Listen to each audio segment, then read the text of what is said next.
ating Bible, pag-arvin natin, tapos saka tayo mag-pray. Sino yung timekeeper? 45 minutes.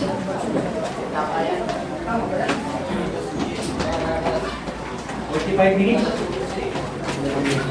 Okay, so, ito naman matagal na natin alam ito, no? The parable of the lost son. Meron dito ang topic natin. Isa natin ang ating Bible sa Luke chapter 15.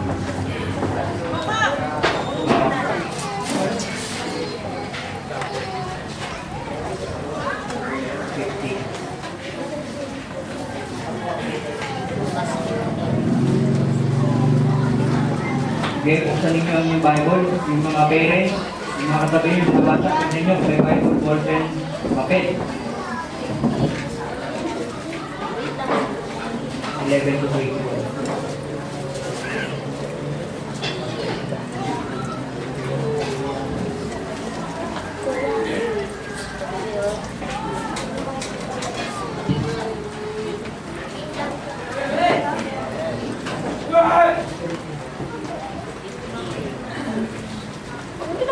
Okay. So, basahin natin. Sabay-sabay tayong tumasa mga kapatid. Nandiyan na kayo? Isip ba ang spiritual nyo? Amen! Isip ba ang spiritual nyo? Hallelujah, praise the Lord. So, chapter 15 ng Lucas, verse 11 hanggang 21. Sabayan nyo ako. Babasahin natin ang magandang salita ng Diyos. Hallelujah. Mga bata, focus kayo sa salita ng Diyos. Kaya makinig. Even ating mga parents. Okay, verse 11. Jesus continued, there was a man who had two sons.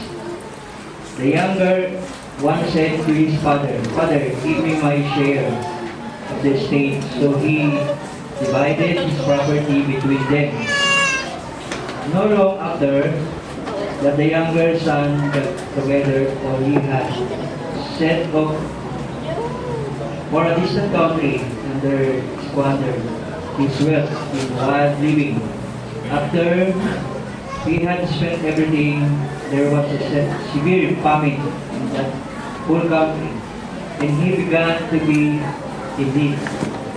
15, verse 15, so he went and hired himself as a citizen of that country, who sent him to his field to feed pigs. Verse 16, he longed to fill his stomach with the fat that the pigs were eating, but no one gave him anything. Verse 17, when he came in his senses, he said, how many of my father's hired men have food to spare, and here I am starving to death. Verse 18, I will set out and go back to my father and say to him, Father, I have sinned against heaven and against you. I am no longer worthy to be called your son. Make me like one of your hired men. So he got up and went to his father. But while he was still a long way, his father saw him and was filled with compassion for him. He ran to his son, threw his arms around him and kissed him.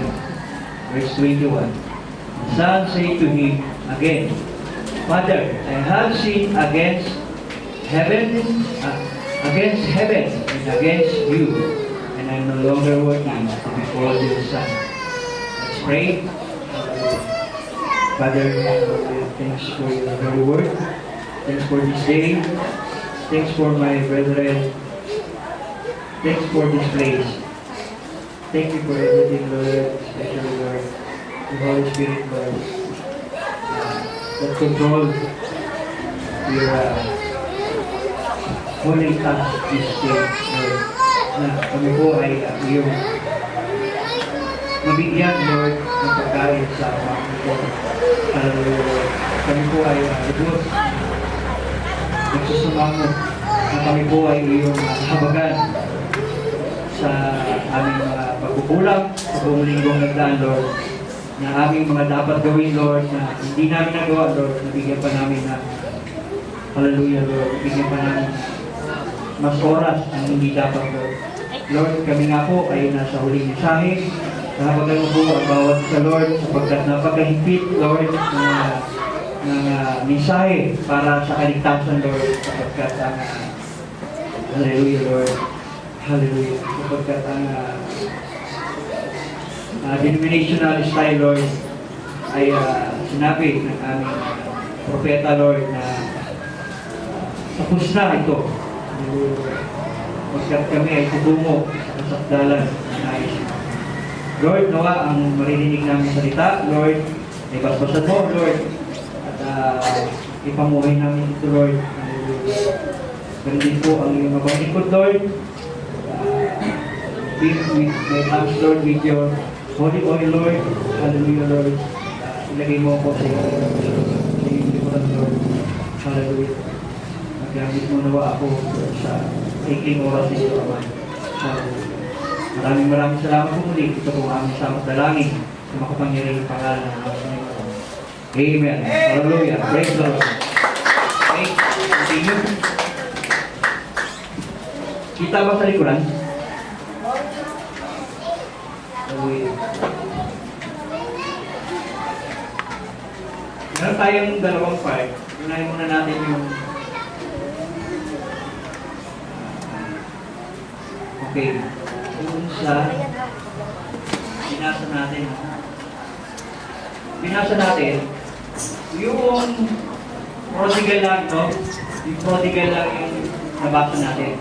Okay. Doon muna tayo tutungo sa kanya. Yung prodigal son.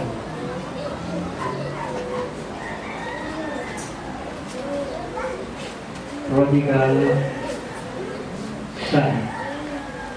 Alam niyo ba itong prodigal son? Tinawag ko ito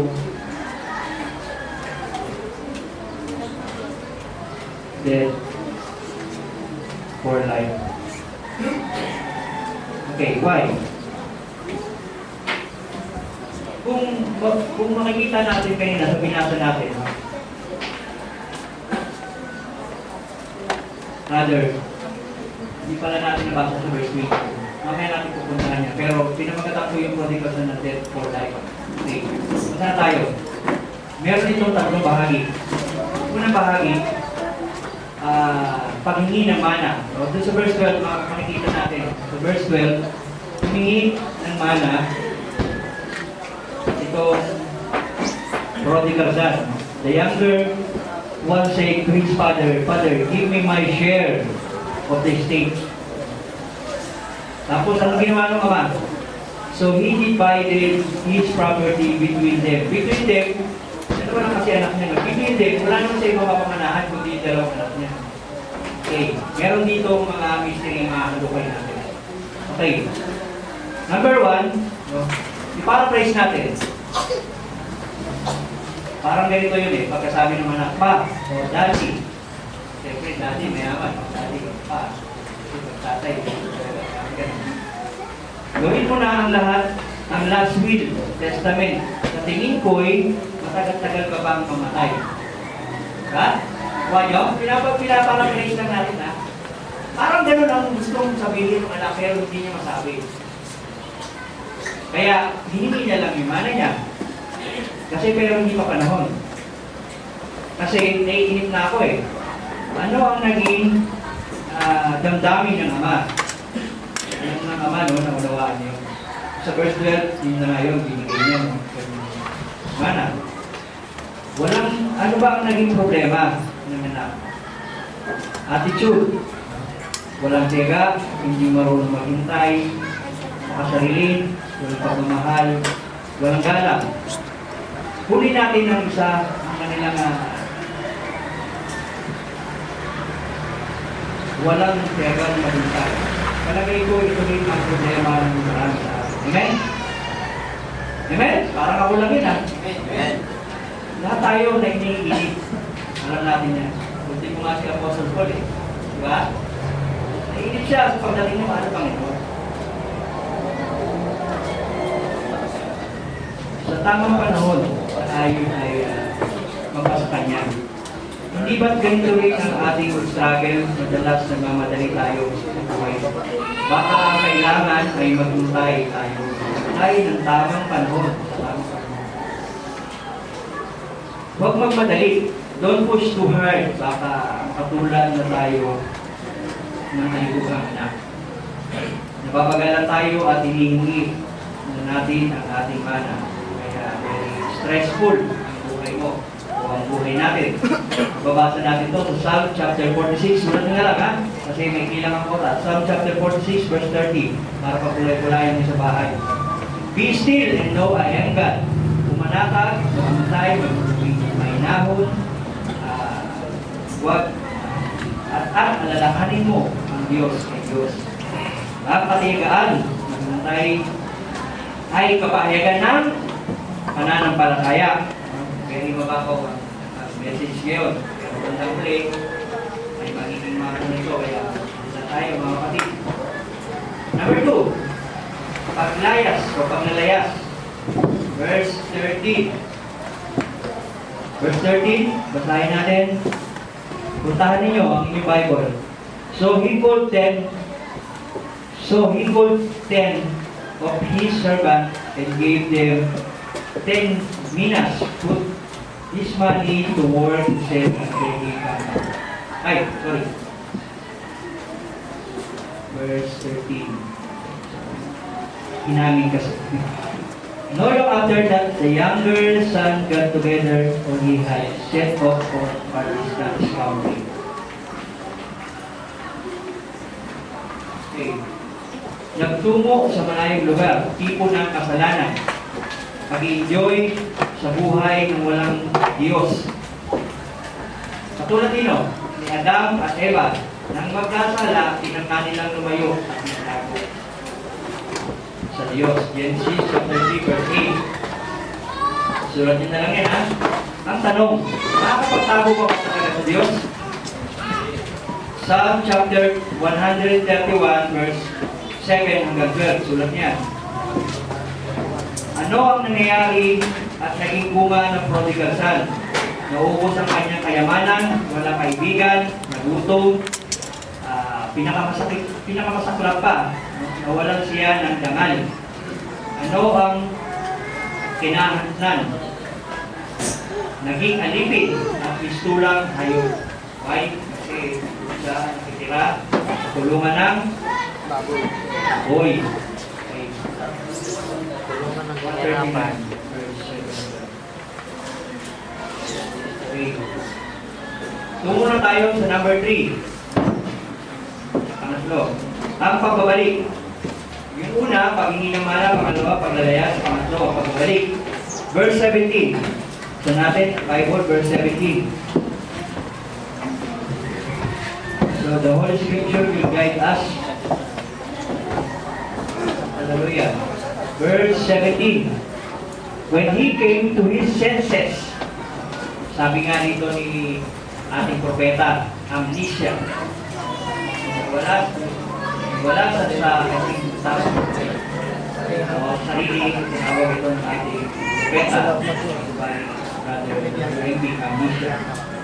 When he came to his senses, he said, how many of my father's hired men have food to spare, and here I am, starving to death. Verse 18, I will set out and go back to my father and say to him, Father, I have sinned against heaven and against you. Okay, when he came to his senses, makabalik sa katinuan. Ito ang narawan ng kasalanan. Ano ang ginawa ng prodigal son? Nagsisi, amen? At nagbalik sa ama.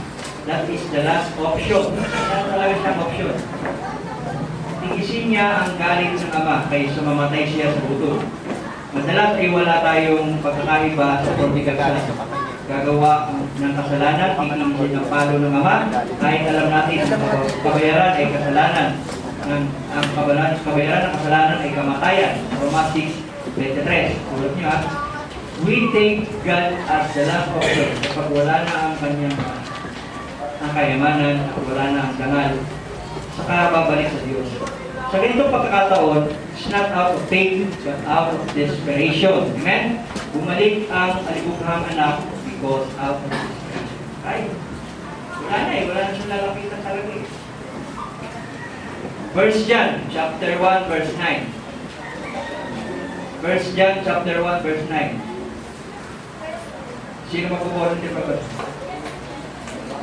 Sige na. Basta na kagad kasi may pila yung oras natin.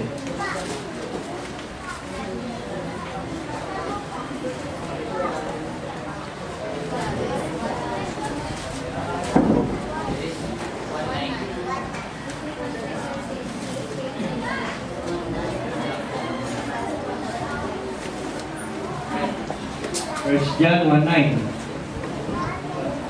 If we confess our sin, sa malinaw.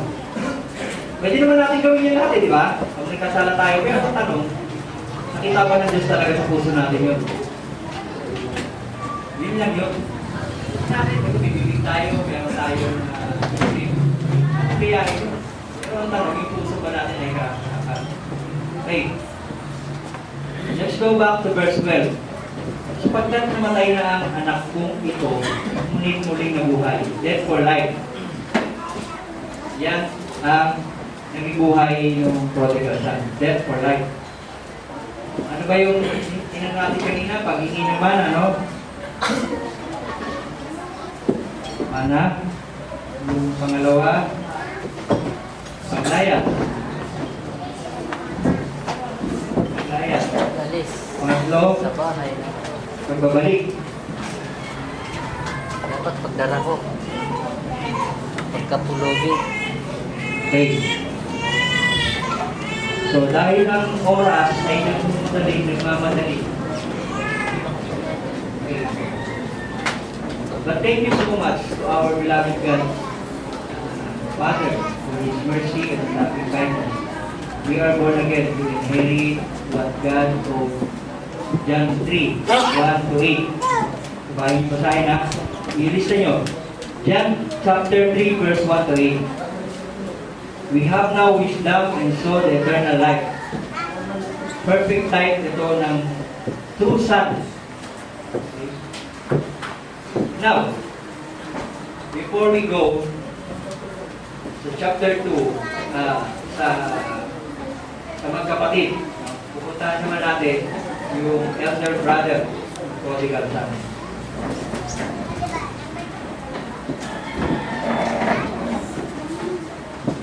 Kasi, namimiss natin itong elder brother eh.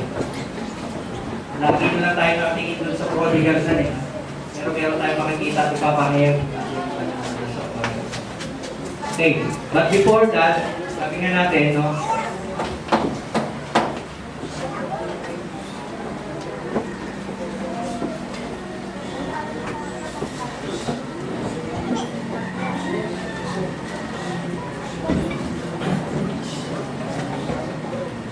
Okay, ano basa nyo rito?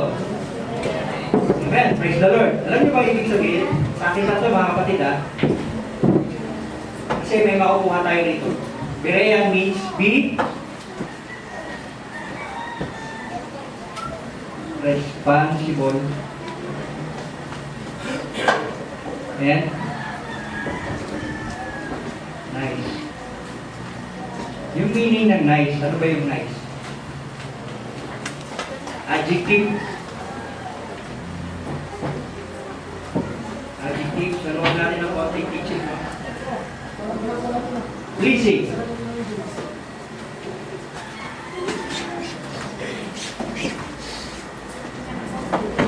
Nakakalugod. Sa Tagalog, nakakalugod, no? Amen? Nakakalugod, pleasing. Okay. Meron pang isa.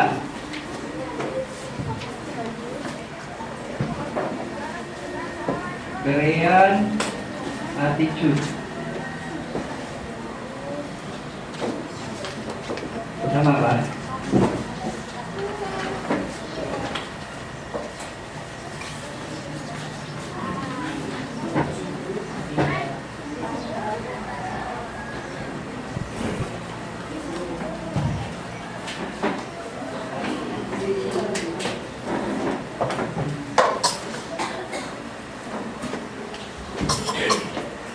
kunin natin by number. Yung A is 1. Sa bahay nyo na lang natin ito ha. Yung T, 20. 20. Yung I, 9.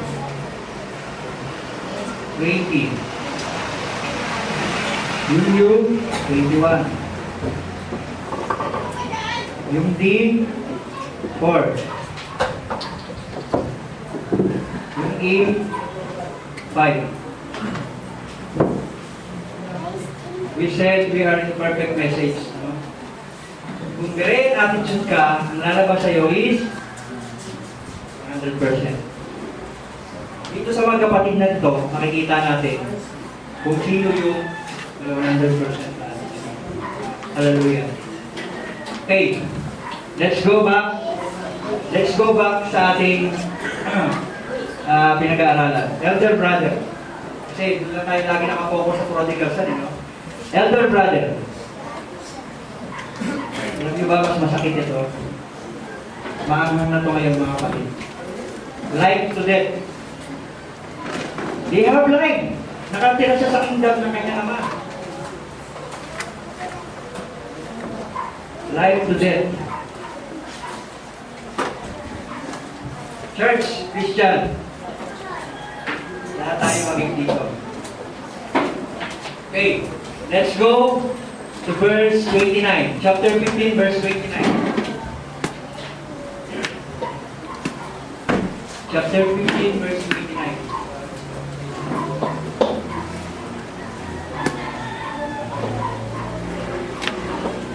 Hindi na kayo? Okay, sabayan niyo ako ha.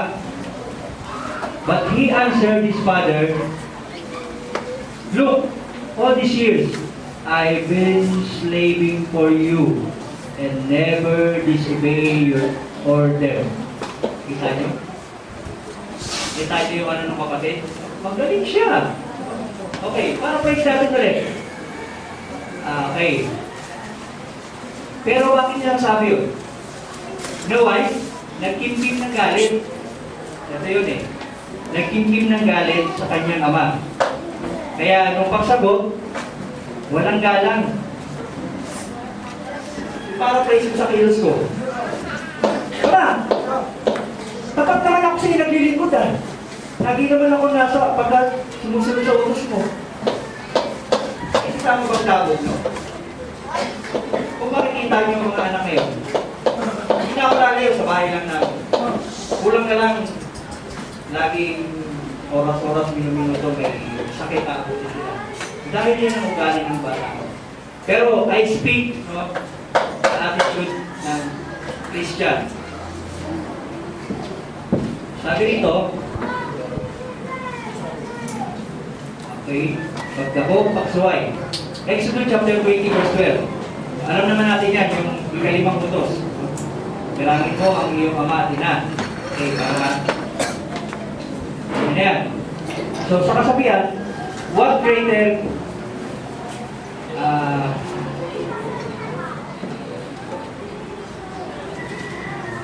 okay.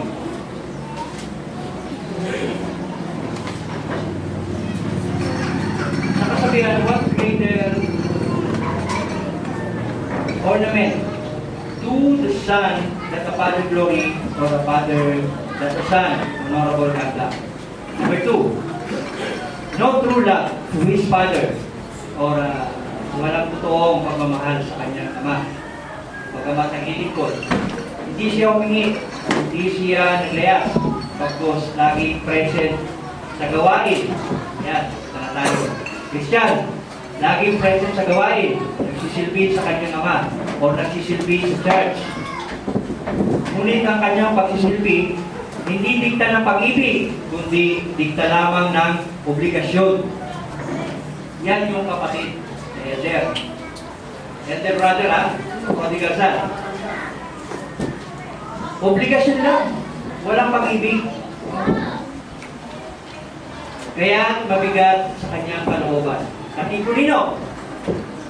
Sino muna yung mamatay tao? Sino muna yung mamatay ng tao? Sino muna? Amen! Ganyan ang nangyayari sa karamihan ng church ngayon.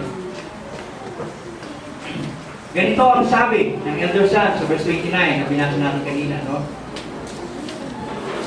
Ano bang paglilingkod kung walang tunay na pag-ibig? Sabi sa 1 Corinthians chapter 13, verse 3. Sulat niya, chapter 13, 1 Corinthians chapter 13, verse 3. Sa iglesia, kailanman ay hindi ka naging halibugong anak. Okay, ganito. Ngunit ang tanong, di ka ba ito ng pag-ibig? Hello, church?